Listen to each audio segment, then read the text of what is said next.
Thank you, leader. Thanks to all these great leaders standing behind me. I tell you what, we're in a very good mood this morning. We had an epic time on the Hill. I don't think there's ever been a time when I've been more proud to be a Republican, to be an American. We're on the verge of making history here, and everybody feels it. In that room today with President Trump, it was filled with standing ovations and high energy and high excitement because everybody senses what's happening here. It was a great esprit de corps, and we're blessed to serve under and with a president who understands the necessity of these relationships and is willing to roll his sleeves up and come stand in the trenches to be a part of this excitement of what's happening. From the outset of the budget reconciliation process, we have sought to enact President Trump's full agenda, not just parts of it.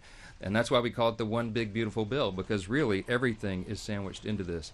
The American people were sick of wasteful spending and high inflation and open borders and weakness on the world stage. And you know what we're working towards right now? The opposite of all those things. President Trump has used his executive authority in historic ways to stop much of the bleeding. But Congress has a role and a responsibility to step in at this stage to stitch up and mend those wounds for good. And that's what this legislation is about. We cannot leave the American people waiting or wanting. The one big beautiful bill enshrines into law and funds President Trump's promises. There's a lot of them because we had to make them. Because after the last 4 years, everything was an absolute disaster. So he's promised to cut wasteful spending and save taxpayers' money. Check. That's what we're doing. Make permanent historic tax cuts and prevent the largest tax hike in U.S. history. Check. That's what we're doing. Invest in our national defense and homeland security in a fiscally responsible manner. That too. Reestablish American energy dominance.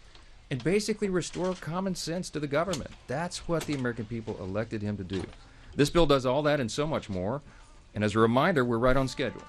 Our House Budget Resolution gave instructions to 11 separate committees in the House to write their portions of the Budget Reconciliation Bill, and they did it right on target. Every instructed committee exceeded those targets, in fact, that they were given through our resolution. That means the committees that were told to spend have spent less, and the committees that were told to save actually found more savings than they were targeting. And the bill delivered more than $1.5 trillion in savings mandated by the budget resolution. That is historic. There's never been anything like it before. And we're proud to deliver it. This is a whole of Congress response to a whole of government problem. And the results of all this work for over a year has now come to fruition. Every House Republican has engaged in the process. The White House has been involved, as you saw most recently within the last hour. The Senate has been involved.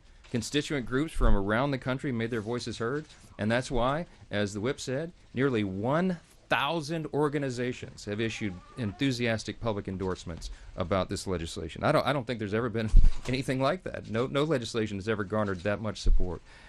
It's really something, and we never promised it'd be easy. We never thought this was going to be an effortless process, because when you're doing this much in a bill this large and complicated and comprehensive, there's a lot of opinions in the room. We respect that in the Republican Party. We're people of deep principle and settled philosophy, and you're going to get differences of opinion when you work through these things. That's part of it. We welcome it. Nothing in Congress is ever easy, especially when you have small margins. But we are going to land this plane and deliver this, and we're proud what we've accomplished together. Every member of the conference can be proud of this legislation in the end. It's truly a nation-shaping piece of legislation. You heard some of the highlights here. Let me just give you a couple of things that haven't been mentioned yet or can't be mentioned enough. Some of the big conservative wins in the bill that are common sense wins for the American people. Putting Americans first. I love what Chairman Jordan said. This is really simple. We're delivering. We're doing what we said we were going to do. When you talk about putting Americans first, we're making the largest investment in border security in over a generation, providing nearly $150 billion to secure our border and deport illegal aliens. We are cracking down on illegal aliens receiving Medicaid, Medicare, SNAP, and tax benefits that are intended for the citizens of this country. We're shifting the cost of adjudication in the immigration system from the American taxpayer to the aliens themselves. And we're imposing a fee on remittance payments to foreign countries by illegal aliens. Second category, providing historic tax relief. We're going to eliminate taxes on tips and overtime and provide tax relief for seniors on Social Security. We're going to eliminate taxes on auto loan interest if that car is made in the U.S., lowering the cost of borrowing for America's farmers and providing tax relief for job creators. Another category, bringing back common sense. I mean, that's the continuing theme here that we all talk about. We're repealing and rolling back over $500 billion in funding for the radical Green New Deal policies from Biden's so-called Inflation Reduction Act. We call it the Inflation Act. We're ending Biden's war on American energy. We're banning Medicaid dollars from going to transgender surgeries for minors. We're canceling Biden's student loan repayment program. We're increasing university endowment tax for these big woke institutions. We're revoking tax exempt status for nonprofits that materially support terrorism. We're doubling the jail time for leaks of confidential taxpayer information. We're eliminating big businesses' ability to engage in woke PR campaigns to facilitate refundability for green energy projects. We're incentivizing federal workforce to be at-will employees, and we're repealing Biden's disastrous EV mandate.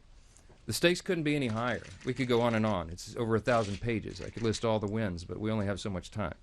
Despite the overwhelming popularity of so many of these provisions in this bill, the guys on the other side of the congressional Democrats have refused to engage with us in this process at all. They're not going to vote for anything that I just listed for you. And make no mistake about it. This week they're going to vote for. They're going to vote for the largest increase in taxes in American history. They're going to vote against border security, against American energy dominance, and against broadly popular policies such as work requirements to shore up Medicaid. President Trump's one big beautiful bill is going to require one big beautiful vote. And this is our shot. Best chance. This is our best chance that we'll ever have in our lifetimes, in any of us, in any of our lifetimes, to deliver on the mandate handed down by so many Americans. 77 million Americans voted for President Trump, more than that. And in fact, it's exactly what Republicans were sent to Washington to accomplish, as Chairman Jordan said. By passing this legislation, wages will increase as much as $11,600. Take-home pay for the typical American family with 2 kids will increase by $13,300 a year. As many as 4.2 million full-time equivalent jobs will be created because of this legislation. But if we fail, here's the alternative. Here's what the Democrats are going to vote for. Every American citizen seeing a 22% tax hike. 26 million businesses would see a tax increase of 43%.